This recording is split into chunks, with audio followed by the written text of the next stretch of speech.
अधूरा ज्ञान, अधूरी इन्फॉर्मेशन या गलत इन्फॉर्मेशन, गलत ज्ञान और गलत बात इंसान को गुमराह कर देती है, उसे भटका देती है और इस गुमराही के बाद इंसान के अंदर नाउम्मीदी, डर, खौफ ये सारी चीज़ें पैदा हो जाती हैं। धात के साथ भी कुछ ऐसा ही हुआ है।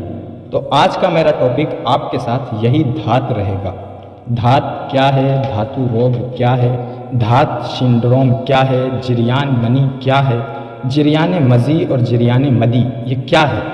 ये सब इसी के नाम हैं, अलग अलग नाम हैं, अलग अलग लैंग्वेज के नाम हैं, अलग अलग पैथीस के नाम हैं। स्पर्मेटोरिया भी इसको बोलते हैं, सीमेन लीकेज भी इसी को बोलते हैं। देखिए मैंने कितने सारे नाम आपको बता दिए, इसमें से जो नाम आपको समझ में आए, कॉन्सेप्ट यही है जो मैं आपको बताने जा रहा हूँ।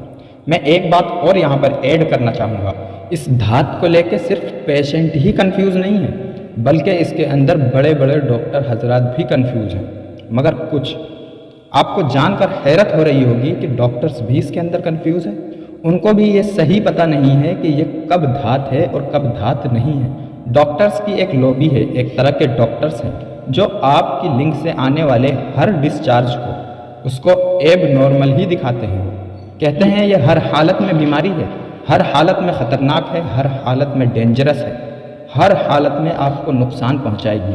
और डॉक्टर की एक लॉबी है जो ये कहती है कि आपको धात की शक्ल में कोई भी चीज़ बाहर निकल रही है, किसी भी वक्त निकल रही है और किसी भी टाइम निकल रही है, तो ये बिल्कुल नॉर्मल है, इससे कोई परेशानी नहीं।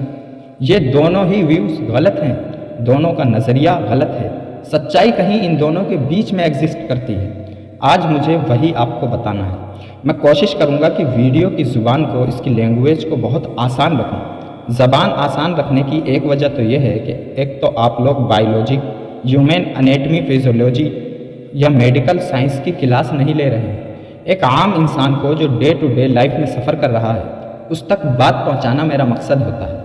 मैं वो ज़ुबान, वो लैंग्वेज, वो भाषा इस्तेमाल करता हूँ जिसे आम आदमी समझ सके। ये क्लासेस, ये डॉक्टर्स के लिए ये वीडियोस मैं नहीं बनाता कि जिसमें वो साइंस की कुछ चीज़ें ऐड कर दें। हाँ, अब बताना चाहता हूँ रियलिटी असल में क्या है, सच्चाई असल में क्या है। दिल के कान से सुनिए, मेरा एक एक लफ्ज़, एक एक लाइन बहुत इम्पोर्टेंट है। ये आपकी ज़िंदगी बदल सकता है। शुरुआत करता हूँ कुछ इस तरह से। मैंने इस टॉपिक को 3 हिस्से में कैटेगराइज किया है, 3 हिस्सों में बांटा है, 3 हिस्सों में तोड़ा है। मैं एक एक करके एक एक पार्ट आपके सामने खोलूँगा। लिंग से ध्यान रखिएगा, आपके लिंग से, आपके पेनिस से सेक्स के एक्साइटमेंट के वक्त, सेक्स के एक्साइटमेंट के वक्त, जैसे कोई ब्लू फिल्म देखते वक्त, मैस्टरबेशन का ख्याल आने पर, सेक्स के बारे में सोचते वक्त, किसी लड़की से फ़ोन पे बात करते वक्त, किसी लड़की से चैट करते वक्त, किसी लड़की को तस्वीर में देखते वक्त, किसी लड़की को ऑफिस में, मॉल्स में या मार्केट में देखते वक्त, ये अगर ख्याल सेक्स का या उसकी तरफ अट्रैक्शन का मामूली भी है तो आपके लिंक से चिपचिपा पानी आ सकता है। ये चिपचिपा पानी धात नहीं है, इसे भी लोग धात समझते हैं। मैं इस पर एक बहुत डिटेल्ड वीडियो करूँगा, वहाँ जाकर इंशाल्लाह बहुत डिटेल में समझा जाएगा। यहाँ पे ये समझिए, ये जो चिपचिपा पानी आपको बनता है, जैसे मुँह के अंदर राल बनती है ना, सलाइवा आपकी बनती है, उसी तरह का ये पेनिस से निकलने वाला पानी है उन सारी कंडीशन में जो मैंने आपको बताई कि जब आपका ख्याल थोड़ा भी सेक्स या औरत की तरफ है, चाहे वो मस्टरबेशन की शक्ल में हो, पॉर्न में हो या रियल सेक्स में हो, उस टाइम पे ये चिपचिपा पानी बनना बिल्कुल कुदरती है। बिल्कुल ऐसा ही है जब आप भूखे होते हैं और आपके सामने आपकी पसंद का खाना आता है तो आपके मुंह में पानी बनने लगता है, राल बनने लगती है, सलाइवा बनने लगती है। किसी डॉक्टर ने उसको कभी एब नॉर्मल कहा है कि ये बीमारी है जो आपके मुंह में बन रही है राल? नहीं। इसी तरह वो पेनिस के अंदर बनने वाली राल है, पेनिस के अंदर बनने वाली सलाइवा है। लड़की को देखकर, सेक्स के बारे में सोचकर या फिर कोई न्यूड तस्वीर देखकर ये धात नहीं है, याद रखना, याद रखिए ये धात नहीं है। और इस धात से ये जो चिपचिपा पानी आता है, इससे ना तो हड्डियाँ ख़राब होती हैं, ना मसल्स ख़राब होते हैं, ना दिमाग कमज़ोर होता है, ना दिल ख़राब होता है और ना ही सेक्स ख़राब होता है। हाँ, इससे आपकी साइकोलॉजी ख़राब होती है क्योंकि आप इससे डर जाते हैं। जैसा कि मैंने पहले गलत इन्फॉर्मेशन के कि सदियों से आपको बताया गया है कि ये धात है, क्या अब आपके दिमागों के अंदर ये बात बैठ गई है कि ये धात है। अब इस डर की वजह से और इस खौफ की वजह से आपके अंदर कई लक्षण पैदा हो सकते हैं। कमर में दर्द होना, पिंडलियों में दर्द होना, उलझन, चिड़चिड़ापन, तो ये सब आपके मेंटल डिसऑर्डर की वजह से, आपकी मानसिक कमज़ोरी और परेशानी की वजह से हो रहा है, ना कि चिपचिपे पानी से हो रहा है। तो ध्यान रखिएगा, ये धात नहीं है।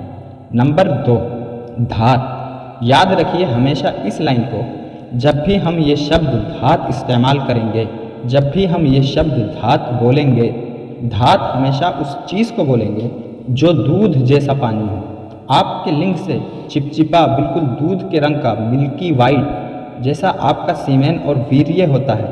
अगर इस तरह की चीज़ बाहर निकलेगी तब इसको धात बोला जाएगा, तब इसको धात बोला जाएगा।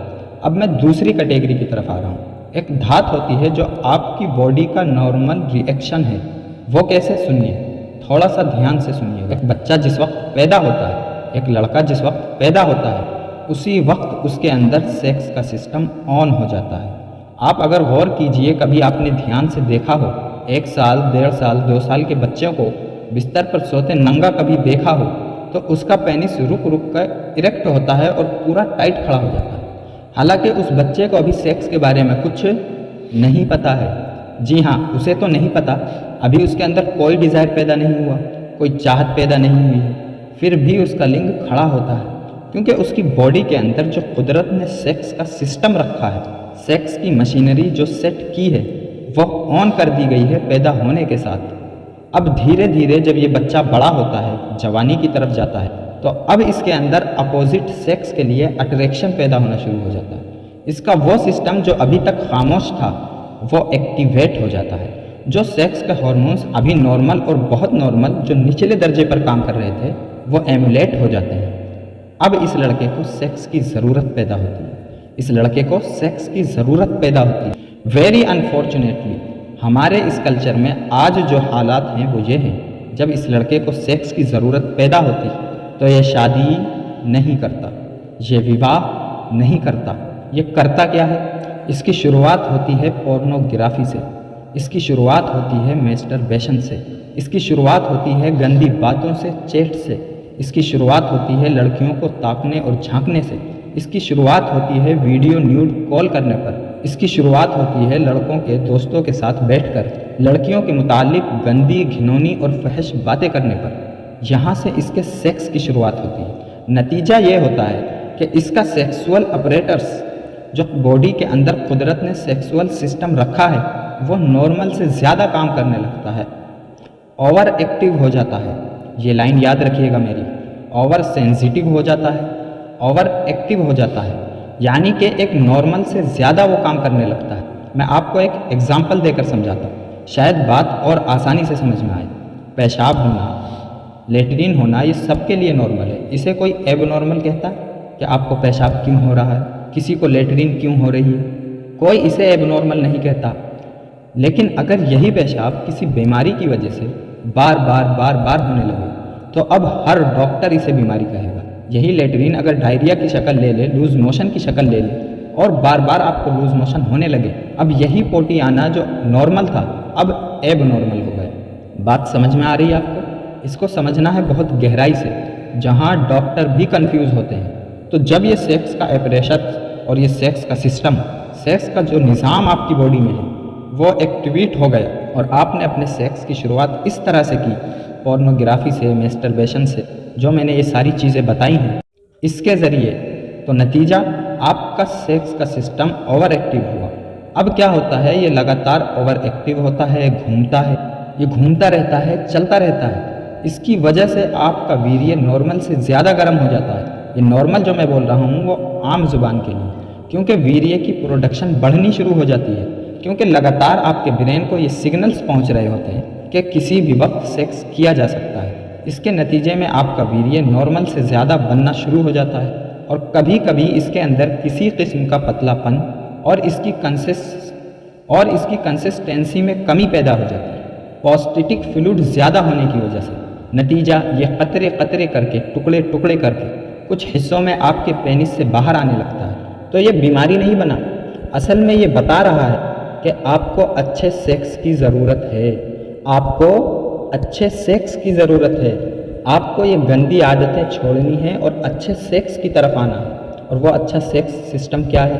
वो है कि आप ज़िंदगी में शादी करें, अपनी बीवी के साथ, अपनी अर्धांगिनी के साथ, अपनी वाइफ के साथ अपने सेक्स को लेकर चलें, तो पता लगेगा कि ये बीमारी खुद ही ख़त्म हो जाएगी, जिसे हम बीमारी समझ रहे हैं। तो बेसिकली ये बीमारी नहीं है, ये है ज़रूरत बता रही है, जो वीर्य के कतरे लेटरिन के आगे पीछे आना, कि जब आप लेटरिन का प्रेशर लगाते हैं तो आपके लिंग से वाइट सी कुछ ड्रॉप सीमेन की बाहर निकलती हैं, या जब आप पेशाब का प्रेशर लगाते हैं उसके बाद या उससे पहले ये कुछ चिपचिपा जो सफ़ेद मिल्की वाइट दूध जैसा बाहर निकलता है। ये इंडिकेट कर रहा है कि आपके वीर्य का सर्कुलेशन दुरुस्त सही नहीं है। आपको एक अच्छे सेक्स पार्टनर की ज़रूरत है, और अच्छा सेक्स पार्टनर कॉल गर्ल्स नहीं होती, गर्लफ्रेंड्स नहीं होती। अच्छा सेक्स पार्टनर आपकी वाइफ होती है। क्यों? क्योंकि आप उसके लिए और वो आपके लिए हमेशा अवेलेबल होती है।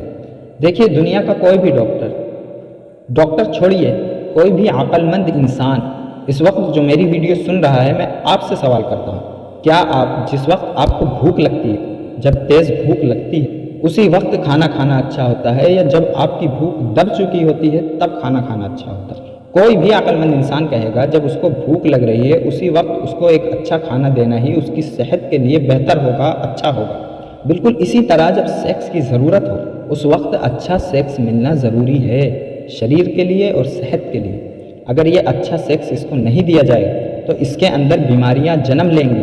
तो ये जो मैंने कंडीशन आपको बताई, इसमें अगर 2-4 कतरे 5 कतरे लेटरिन का प्रेशर और जोर लगाते हो, या पेशाब का जोर लगाते वक्त एक आध कतरा या 2-4 कतरे या 2-4 ड्रॉप आपकी सीमन के बाहर आ जाते हैं, तो ये भी बीमारी नहीं है, बीमारी नहीं है।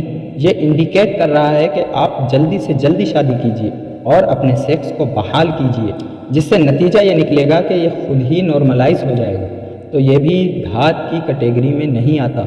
हाँ, जब ये कतरे आते हैं, ये बूंदें आती हैं, तो यहाँ से एक प्रॉब्लम शुरू होती है, क्योंकि बचपन से लेकर अब तक आपने दीवारों पे यही लिखा पढ़ा है, यूरिनल्स में आपने यही लिखा और सुना है।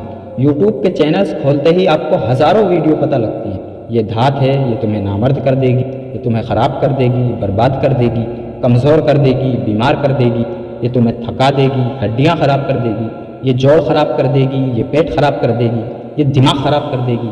देखो ये लाइनें मुझे कैसी रटी हुई हैं, क्योंकि मैं जानता हूँ कि पेशेंट क्या सोच रहा होता है। इसमें से कुछ भी नहीं होता, जानिए कुछ भी नहीं होता, ये सिर्फ धोखेबाजी है।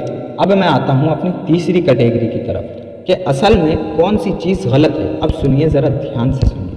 अगर आपके लिंग से यही दूध जैसा पानी, चाहे थोड़े से पीले रंग का हो या बिल्कुल सीमेंट जैसे रंग का हो, यही दूध जैसा पानी बिना किसी सेक्सुअल एक्साइटमेंट के निकल रहा है। एक एग्जाम्पल देता हूँ। आप रोज़ाना की तरह अपने ऑफिस जाते हैं, और ऑफिस जाते समय आपका ध्यान सिर्फ आपके काम में है।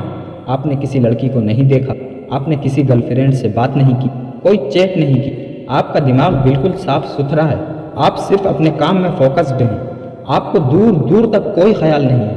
लेकिन तब भी आपके लिंग से ये पानी बह रहा है, तब भी आपके लिंग से ये चिपचिपा पानी आ रहा है, तब भी आपके लिंग से ये दूध जैसा पानी आ रहा है।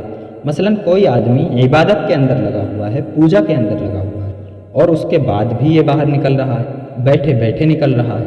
तो इस कंडीशन में, या फिर यह है कि आप बहुत नॉर्मल एक्टिविटीज़ में हैं, या थोड़ा सा भी कोई भारी काम करते हैं, मसलन आप मामूली सी वेट लिफ्टिंग करते हैं, मामूली सी जॉगिंग करते हैं, तब आपके लिंग से ये चिपचिपा पानी आना शुरू हो जाता है, या ये पूरा का पूरा वाइट डिस्चार्ज आना शुरू हो जाता है, या पूरा का पूरा सीमेन बाहर निकल जाता है, या किसी मेंटल प्रॉब्लम की वजह से। कुछ केसेस हमने ऐसे देखे, एक लड़का है, वो एग्ज़ाम के लिए बैठा है और एग्ज़ाम का प्रेशर उसके ऊपर आया, कि जब उसके अंदर बहुत डर पैदा हुआ कि पता नहीं मेरा एग्ज़ाम अच्छा होगा नहीं होगा, मेरे पेपर कैसे होंगे, उसका वीर्य डिस्चार्ज हो जाता है, ये वीर्य के कतरे आने लगते हैं। इन तमाम कंडीशन में ये एब नॉर्मल है, इन तमाम कंडीशन में ये एब नॉर्मल है, ये बीमारी है। जी हाँ, क्यों हो सकती है ये बीमारी? इसके पीछे बहुत सारे रीजंस हो सकते हैं।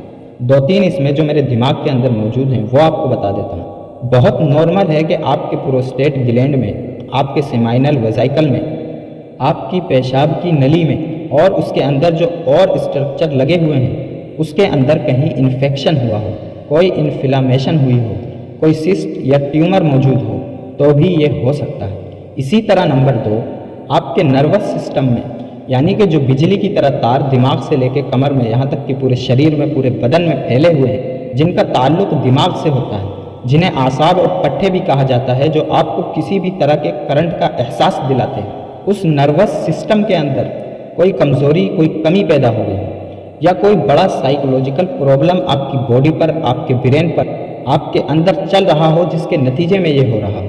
अगर इस तरह से, जैसा कि मैंने बताया, बिना किसी सेक्सुअल एक्साइटमेंट के दिमाग में दूर दूर तक कोई सेक्स की बात नहीं है, कोई सेक्स का ख्याल नहीं है, किसी लड़की का, किसी पॉर्न का, किसी मस्टरबेशन का, किसी सेक्स का कोई ख्याल नहीं है, बावजूद उसके भी ये लगातार बह रहा हो, तो ये प्रॉब्लम है। ये जो थर्ड कैटेगरी मैंने बताई है, ये जो तीसरा स्टेप मैंने लिया है, ये है असल में जिसे हम कहते हैं धातु रोग। इसी को लोग नहीं समझ पाते हैं, डॉक्टर्स भी नहीं समझ पाते हैं, और वो हर लिंग से आने वाले पानी को या तो नॉर्मल बना देते हैं या एब्स नॉर्मल बना देते हैं। इसी वजह से इसमें दो एक्सट्रीम व्यू पैदा हुए। इसी वजह से आयुर्वेद यूनानी बदनाम हुआ है। देखिए जी, ये तो धातु को, वीर्य को इतना बुरा बना दिया, इतनी महान चीज़ बना दी कि वीर्य का एक कतरा निकलेगा तो आदमी बर्बाद हो जाएगा। नहीं, हरगिज़ ऐसा नहीं है। असल में हमारे जानने में, समझने में गलती हुई। आयुर्वेद यूनानी सिस्टम ये नहीं कह रहा है कि आपका एक कतरा बाहर निकलेगा तो आप नामर्द हो जाएंगे। वही आयुर्वेद यूनानी सेक्स को बहुत अच्छा बताता है। तो जब आप सेक्स करेंगे अपनी बीवी के साथ, तब भी तो वीर्य ही बाहर निकलेगा। तो ऐसे तो मर जाना चाहिए हर शादीशुदा आदमी को। हर आदमी जो मैरिड है वो तो मर जाता अब तक वीर्य का नुकसान देखकर। समझिए, आयुर्वेद यूनानी इस बात को नहीं कह रहा कि वीर्य निकलना नहीं चाहिए। आयुर्वेद और यूनानी कहता है कि वीर्य किस तरह से निकलना चाहिए। ये बिल्कुल ऐसा ही है, आसान ज़बान में बताता हूँ। जिस तरह हर दुनिया का समझदार आदमी, डॉक्टर तो छोड़ दीजिए, जिस तरह से हर समझदार आदमी जानता है कि सेहत के लिए खाना अच्छा होना चाहिए जिससे सेहत अच्छी रहे। अब कोई आदमी ये कहे कि जी खाना खाना ही नहीं चाहिए, खाना खाना तो आदमी को बेकार बना देता है, तो ये बेवकूफ़ी होगी नहीं होगी। कहा यह जाता है कि खाना अच्छा खाना है। बिल्कुल इसी तरह वीर्य निकलना बुरी बात नहीं है। वीर्य निकलना कैसे चाहिए ये समझना, इस धात के अंदर आपको ये समझना, और यही मेरा मकसद है समझाने का। अगर इस थर्ड कैटेगरी के अंदर आप हैं, तीसरी कैटेगरी में आप आते हैं, तो उस कैटेगरी में आपको चाहिए कि फ़ौरन अपने क्वालिफाइड डॉक्टर से मशवरा करें, क्वालिफाइड सेक्सोलॉजिस्ट से मिलें जो इन बीमारियों को गहराई से समझता हो, इसका इलाज करना जानता हो, आपके अंदर छुपे उन कॉजेज़ को जिसकी वजह से ये सारी चीज़ें आपके अंदर पैदा हो रही, चाहे वो मानसिक कॉजेज़ हों, चाहे वो शारीरिक कॉजेज़ हों, उनको समझकर आपको एक सही रोड मैप, एक सही ट्रैक, एक सही इलाज प्रोवाइड करा सके। ये काम आपने करना है। 3 चीज़ें मैं यहाँ रिपीट कर रहा हूँ।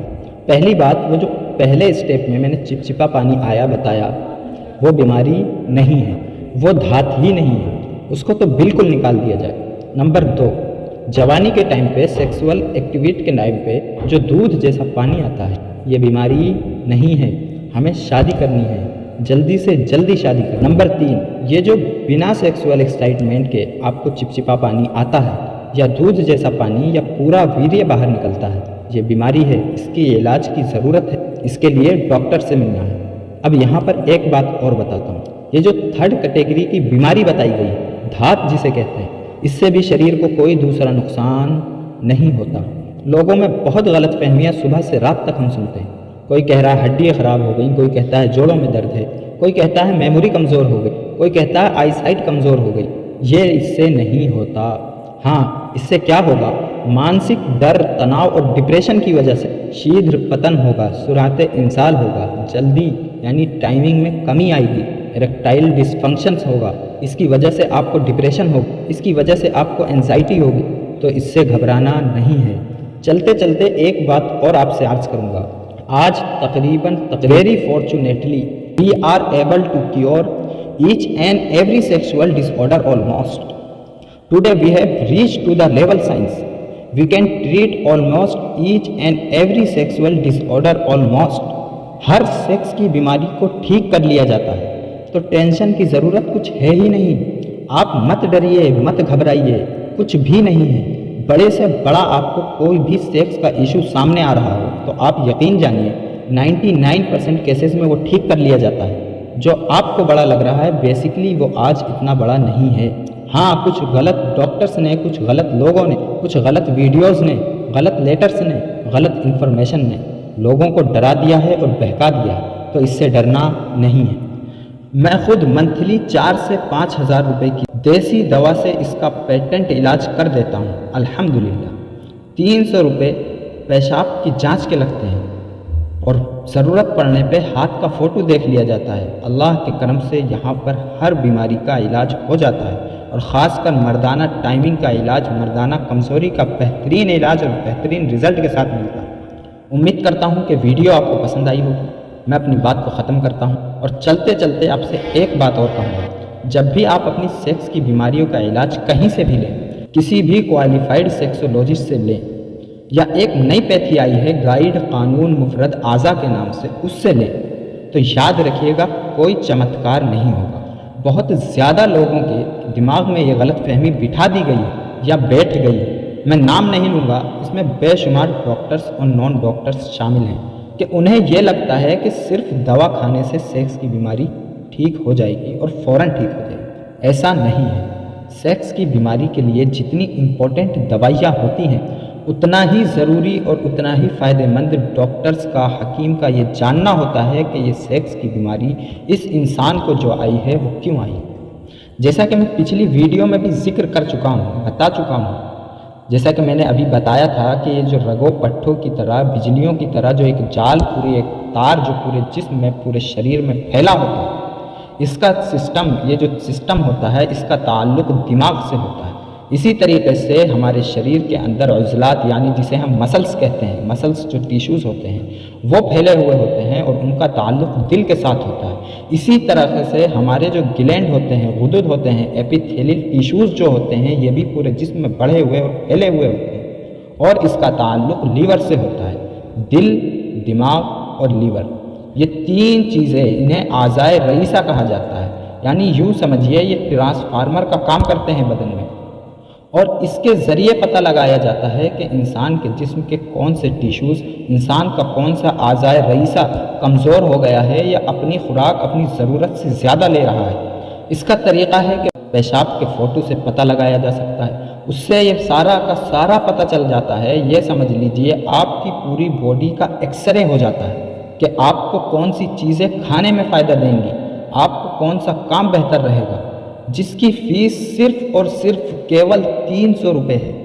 हाथ के फ़ोटो, ज़ुबान के फ़ोटो भी देखे जा सकते हैं।